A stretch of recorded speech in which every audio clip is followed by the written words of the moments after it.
mile, turn left on Russell's Landing. It's 4:25 a.m.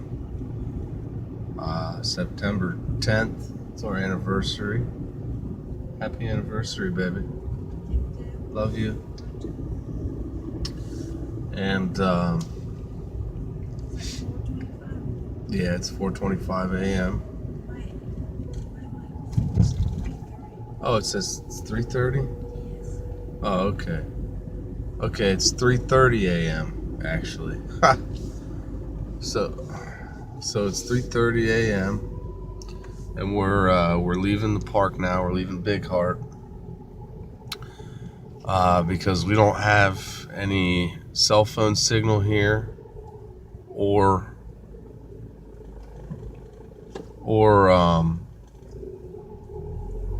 internet, no 3G.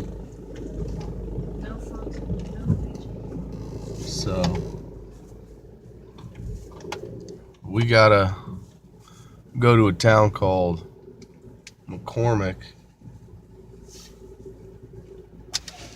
to get our updates. And it looks to me like this little gate is in our way. So we'll go out here and I'm gonna try to see if I can open this.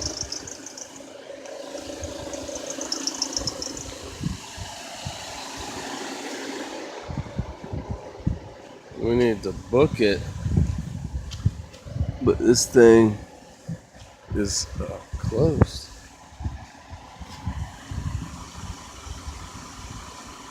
You can't open this, huh? How are we gonna leave?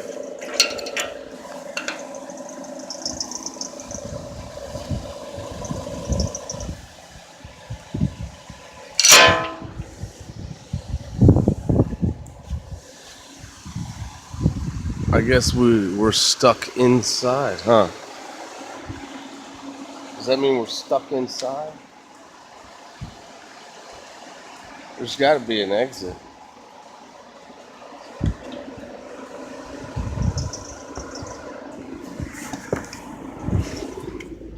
I guess this place doesn't even open the exit until 7 a.m. Really?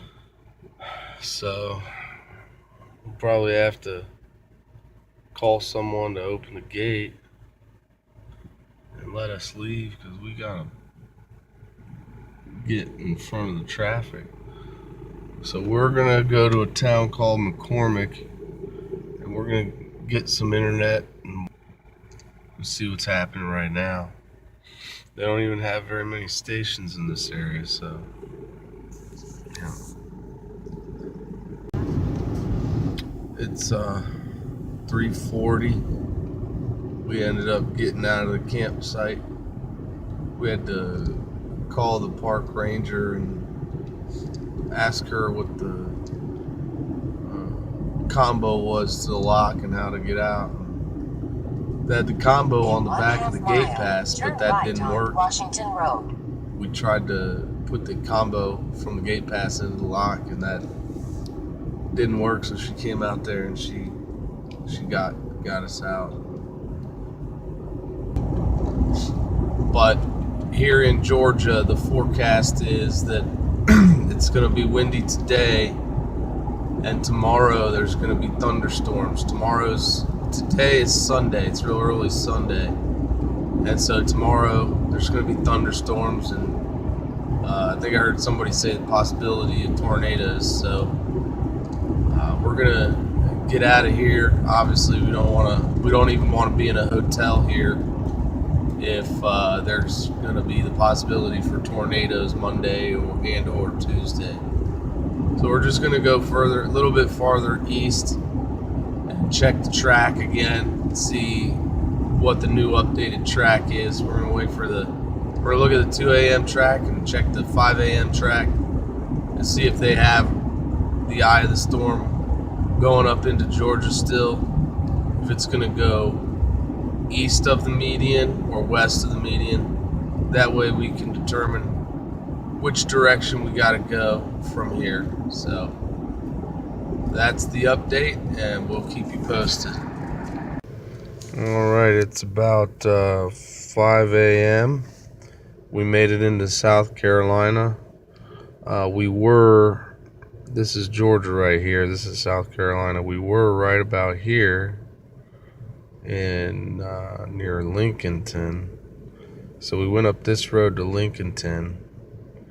And we crossed, this bridge was actually closed, so we had to go around. Now we're in McCormick right here. McCormick is a very, very small town.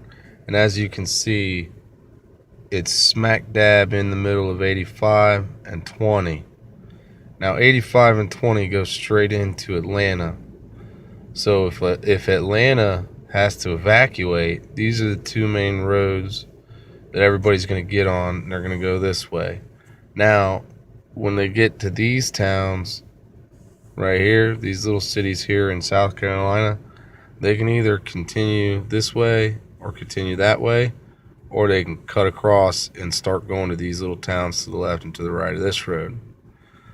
So what I don't want to do is go to these little towns around 26, because if people from Goose Creek come up this road too, they might start going into these little towns right here off of 26.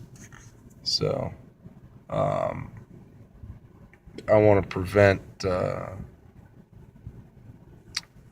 don't want to have to compete for resources in these areas, and I think that's what might happen if Jose comes. If Jose comes and messes with this side of the United States, then these people here are going to evacuate. And if Irma reaches all the way up to Atlanta, then the people from Atlanta are going to evacuate. They're probably going to go this way. They're going to go that way. They're going to go north. They're going to go all over the place. But still, nevertheless, hundreds of thousands of people, if not millions. I don't know the population, but anyways, so right now we're in this place called McCormick, and we don't have Wi-Fi, but the nice thing about this area is there's a huge national forest with campsites there. We're not going to camp out right now. I think we're debating whether or not to stay here or go to Greenwood. And I think, to be honest with you, we're going to go to Greenwood, because Greenwood, there's a highway 72. It's not as big as the Interstate 85, and it's not big as 20, but nevertheless, it's still a main route, 72, and there's going to be gas all the way along 72. I anticipate there to be gas. Now, 72 is also going to be a route out of Atlanta, so you can expect to have people all in towns left and right, or north and south of 72. But I don't expect there to be as many people on 72 as there will be on 85 or 20, because the GPS, if they're in Atlanta, the GPS is probably going to tell them to go 85 and 20, and they're not going to reroute themselves. The people are kind of stupid. They're not going to reroute themselves. I hate to say that, but I really think that's the case. They're going to keep doing what the GPS tells them to do. So we're going to stay on 72. And if anything happens and we have to hightail it out, we're going to have a full tank of gas, and we're going to go, double the speed limit. We're going to hightail it out of there, and we're going to probably go to North Carolina. Probably go to Charlotte, North Carolina, if anything happens. I mean, I want to go up here into the Appalachians, which is probably the wisest thing to do. The only thing is, I don't know how many other people are going to think about doing that, and if we're going to have to compete with resources. That's the thing I don't want to do. I got a baby. I don't have time to compete for hotels. I don't have time to compete for baby formula or for McDonald's. I don't want to wait in the McDonald's line. I don't want to wait for the bathroom.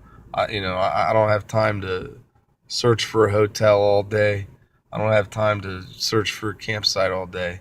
So we're going to take these back routes, and we're going to have plenty of resources along the way like we have the entire time.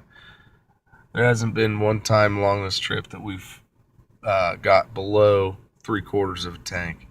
Right now we have a little bit more than 3/4 of a tank, and we're going to keep it that way. We're going to keep it above 3/4, and we're going to keep eating hot meals along the way, McDonald's and Arby's and all that stuff. And we're going to keep not having to wait in line for a bathroom, stuff like that. So pray for people if they have to evacuate Atlanta, because right now the track is, or not, well, we still haven't been able to see the new track, but I think that's why we're going to get out of McCormick. We're going to get out of McCormick, go to Greenwood, so we can see if we got 3G, see if we can get on the internet. But that's it for now. It's the latest update.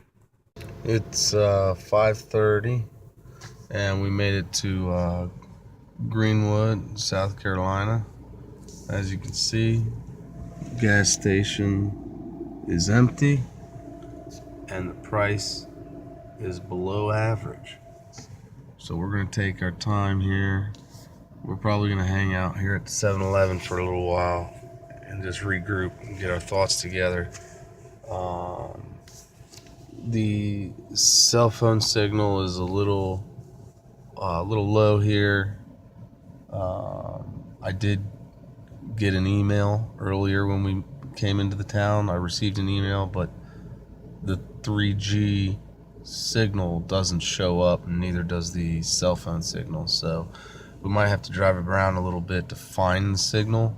But nevertheless, I know that there is signal, because as soon as I got to town, I got an email update. So this is a good sign, because 5:30 in the morning, I would normally expect people to be here at the gas station filling up, especially along those main corridors, those main routes. And at this gas station, the 7-Eleven, it's open and nobody's here. It's 5:30, so I think this is a good safe spot for now. All right, so it's 6 a.m. September 10th. Got the latest updates from NOAA. It looks like the people in Florida right now are feeling sustained winds all over the state. They're getting sustained winds of about 40 miles an hour. If people are trying to leave right now, it's going to be very uncomfortable for them to leave. It's going to be hard for them to focus on driving when the wind is slamming into the side of their car. When they get out to try to pump gas, it's going to be very uncomfortable for them to step outside. So their hair is going to be blowing all over the place. Their clothes are going to be blowing around. Everything's going to be flying all over the place. Trash is going to be blowing around. So I looked at the new NOAA warnings for Southeast America right now.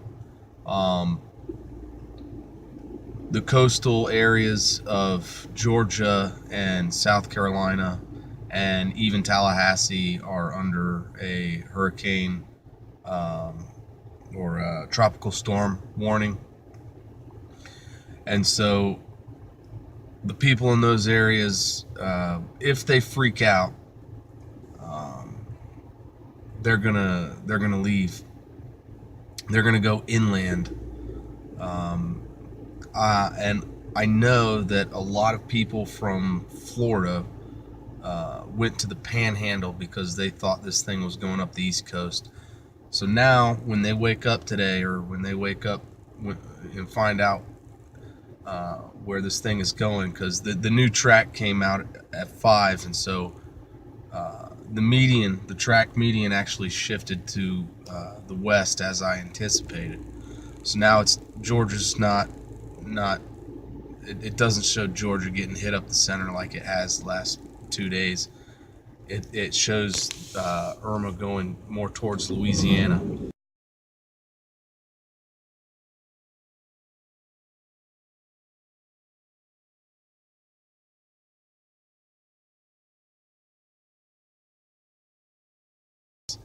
So so far as of yet, everything has happened as anticipated, and I think we have found ourselves in a very fortunate position.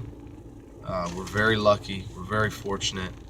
But this morning, when the sun comes up, many people in the Gulf Coast are going to have to flee.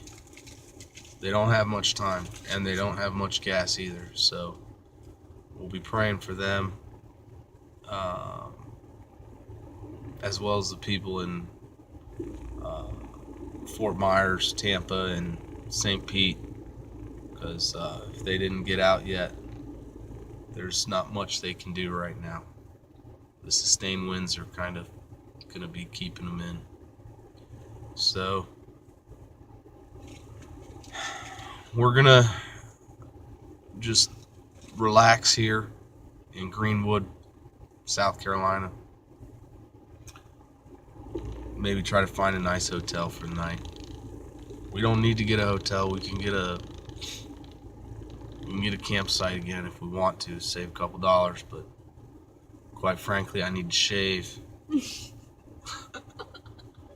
I need to shave, I want to take a nice shower, and I want to watch TV. You stink. I don't smell that bad. So, Don't you, babe? love you too. And it's our 1 year anniversary, so we should be in a hotel. So, but we're in a safe spot right now, and I'm glad that we chose this location, because many people did not. Many people chose to go west because that's where they felt was safe. They felt that the 5-day forecast from NOAA was accurate, and so they went west. And we said no, not that direction. That's not the safe way to go. So we ended up here in South Carolina, and actually a lot of people in South Carolina left too. A lot of people in Georgia actually left. But they're going to find themselves in a bad situation when that thing slams into the Gulf Coast. So,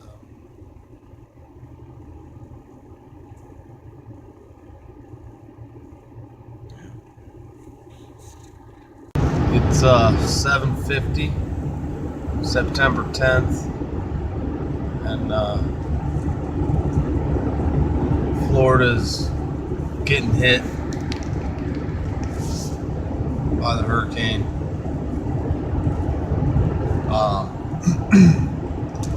We tried to find a place to stay in Greenwood, and all the hotels are either booked completely or they're price gouged.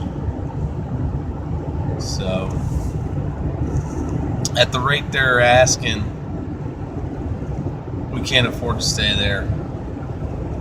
You know, a $55 hotel, I'll say their name, Days Inn, was asking for $128, $130 after taxes. If that's not price gouging, I don't know what is. And they say it's because it's out of season, and I'm sitting here like, what months of the year are ever in season for Greenwood, South Carolina? What season do people go to Greenwood, South Carolina? I don't know. It doesn't make sense to me. Florida has an in season. I can see that. You know, New York probably has an in season. Texas probably does. California probably does. But who the hell wants to go to South Carolina during a specific season? The only reason it's out of season is because Florida evacuated. So it's very convenient to be out of season right now. Hurricane season is technically out of season. Justifies price gouging without them having to say, oh yeah, we're price gouging because we got a lot of people wanting the hotels right now. So Days Inn's never gonna get my business again. We went to a couple different campsites that that offered discounts or free camping sites for evacuees. These people lost money just to help us out. But Days Inn and all these other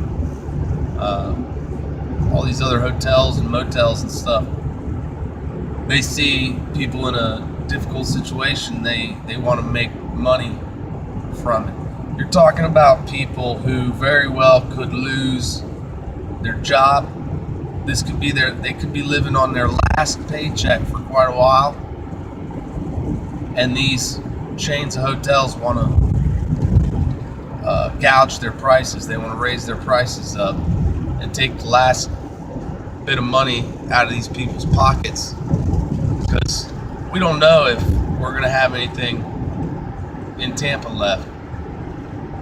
You know, we don't know if we're both going to lose our jobs. This could be our last paycheck. We gotta budget our paychecks very carefully if these are our last paychecks. Thank God I got paid yesterday, so I can't be paying $130 for a freaking Days Inn. I don't care what time of the year it is. I don't care what season's in and what season's out. Days Inn is never worth $130. I've been to a Hilton before for $125. Normally, those really nice hotels are $150. You're trying to tell me a Days Inn is going to charge $130? You're out of your mind. So, we're not camping here in North Carolina, South Carolina. Even though we would save money camping, I don't intend to buy a heater. It's getting a little cold for my baby. And my wife, it's too cold for my wife. I'd be all right here, but I don't want them to be too cold. So we're heading farther north to Virginia, because I got family there. We're going to stay with family. That was the plan the whole time. I planned to go up there if Irma went into the Gulf, because there's no telling how far north that thing could go. So the farther north we go, the better chance it will be that we'll be all right, especially at my dad's property. He's got an extra apartment that we'll be able to stay in. So, but we're gonna have, if depending on the damage report today, Rachel and I are gonna have to try to find a place to settle down, a new place to settle down, a new place to live. So will a lot of people. A lot of people will have to, we might not even go back to Tampa to scrounge through the rubble. We might not do that. We'll just have to start looking for a new apartment, looking for jobs. I might have to start slapping out pizza dough for Papa John's. Whatever it takes. I might have to be a pizza delivery driver. So we'll see. Whatever we got to do, we're gonna do it, and we're gonna get a roof over our heads again. But I'm thinking Lynchburg, Virginia, but we'll see. So right now, it's 8 p.m. or 8 a.m. GPS says we'll make it to Winchester, Virginia by 3 p.m. But with the traffic and we're going to be making a couple stops along the way, it'll probably be around 6 or 7 p.m. by the time we get there. That's if we just keep driving. We're going to try to avoid the traffic as best we can, but we got to monitor the damage report to see whether or not we're going back to Tampa. But that's it. Got to start over. probably. But you never know. Could be a new day dawning. Could be a good thing for us. We'll just have to wait to find out. Look at these column of utility workers all going south. They're all going south. Look at that. That's the second column we've seen. And look at all these trucks. They're all going south too. They're following them. There's convoys of trucks going south. I think they're all getting ready to send supplies and support to Florida, to Tampa. I hope so. Good on you. Got another column.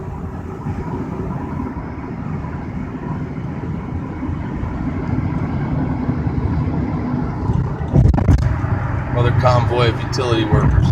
That's the fourth one that we've seen. This is probably one of the last videos. I'm almost up to Winchester, just a couple hours away. It's 3:05.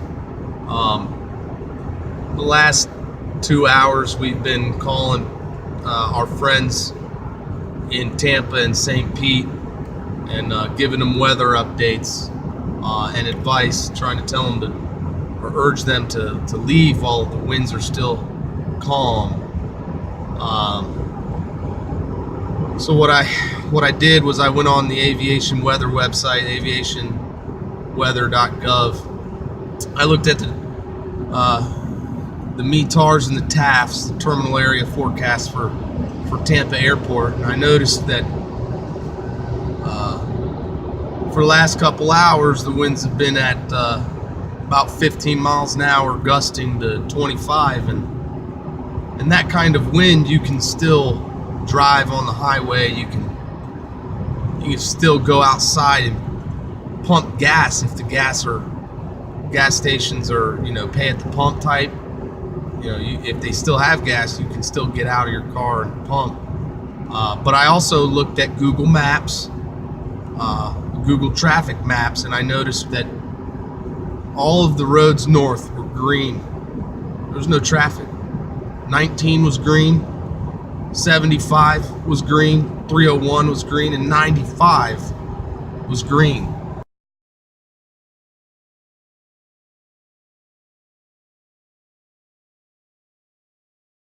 So there's no excuse for people not to drive inland or north right now.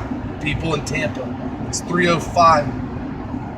Now the terminal area forecast said that the winds were going to increase right now, 3 o'clock, to sustained 30-mile-an-hour winds with gusts up to 35. That's a lot worse than 15 gusting to 25. It's a lot worse, but you can still do it. You can still get in your car and go.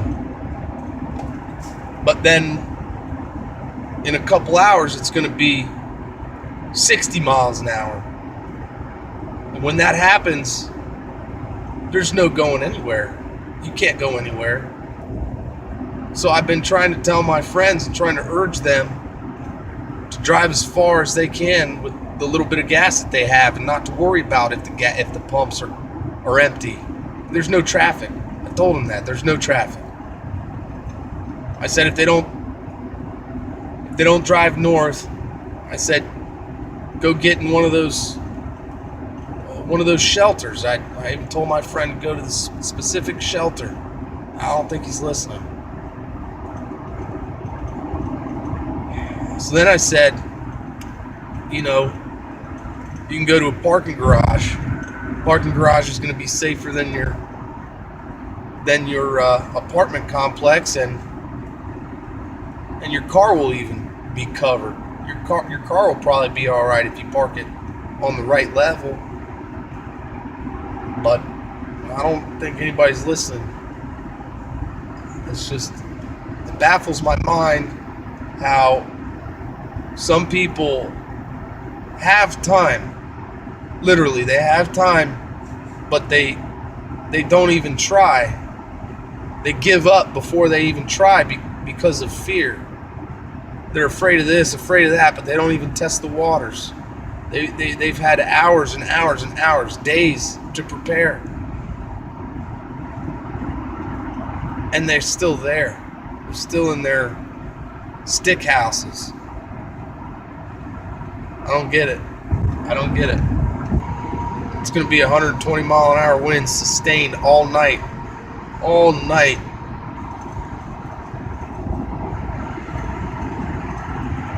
This surge, they're talking about feet, several feet of water. People in the flood zones, they ain't got a chance. They're on the bottom floor. Even if they're not on the bottom floor, their apartment complex, multi-story apartment complexes, the roofs are going to blow off. Those buildings are going to get pushed over. The cars are going to float and get pushed into the buildings. They're going to get blown around. Cars are going to get flipped. If the electric company was smart, they would have turned the power off. But they probably didn't. There's probably still power in the area. When those lines go down and the water rises, there's going to be electricity that you got to worry about in the water. Those people need to be held accountable. They need to shut the power off at the right time. It's a hard choice to make, but there's a lot of hard choices to make. But you can't sit still. You just got to move. We saw, when we were in Madison, my wife and I, we saw a guy on a bicycle heading west on Route 10. When I saw that, I said, that man is the definition of perseverance. He said to himself, I could see his thought patterns right now. He said to himself, I'm going to get stuck in traffic if I drive my car. And there's a high probability that I won't have gas. He was wrong. He just needed to take the right routes. But his thinking or his solution to the problem was correct. The problem wasn't really a problem. He needed to see it a different way. But his solution was a correct response to the problem that he thought existed. He said to himself, if I just ride my bicycle now, I won't have to wait in traffic. I will go faster than traffic, and I won't need gas. And that's what he did. He got on his bicycle. He had saddlebags loaded on the back, and he just started pedaling. He's safe. I guarantee you that guy's safe. I am willing to bet that guy, wherever he is now, he is safe. Perseverance is an amazing characteristic. You could be wrong in the fear that you have, but still come up with a solution that keeps you safe. Everybody was worried about gas and traffic. I proved to them that was not a factor. We took back roads the entire time. We have taken back roads the entire time. You can see I'm driving 70 miles an hour still to this day. There's never been a time where we've had less than 3/4 of a tank of gas. And there's never been a time where we've had to go slower than 50 miles an hour. Ever. So the only thing that kept these people back in Tampa and Clearwater and St. Pete was fear. An irrational fear.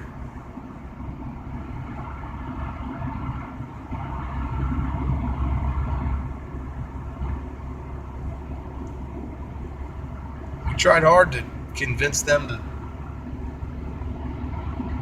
do some things that are rational, but when fear takes over the mind, you start doing irrational things.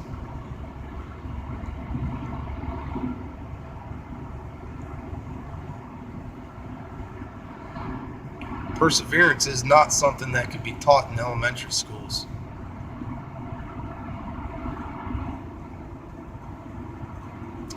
It comes somewhere deep down in the soul.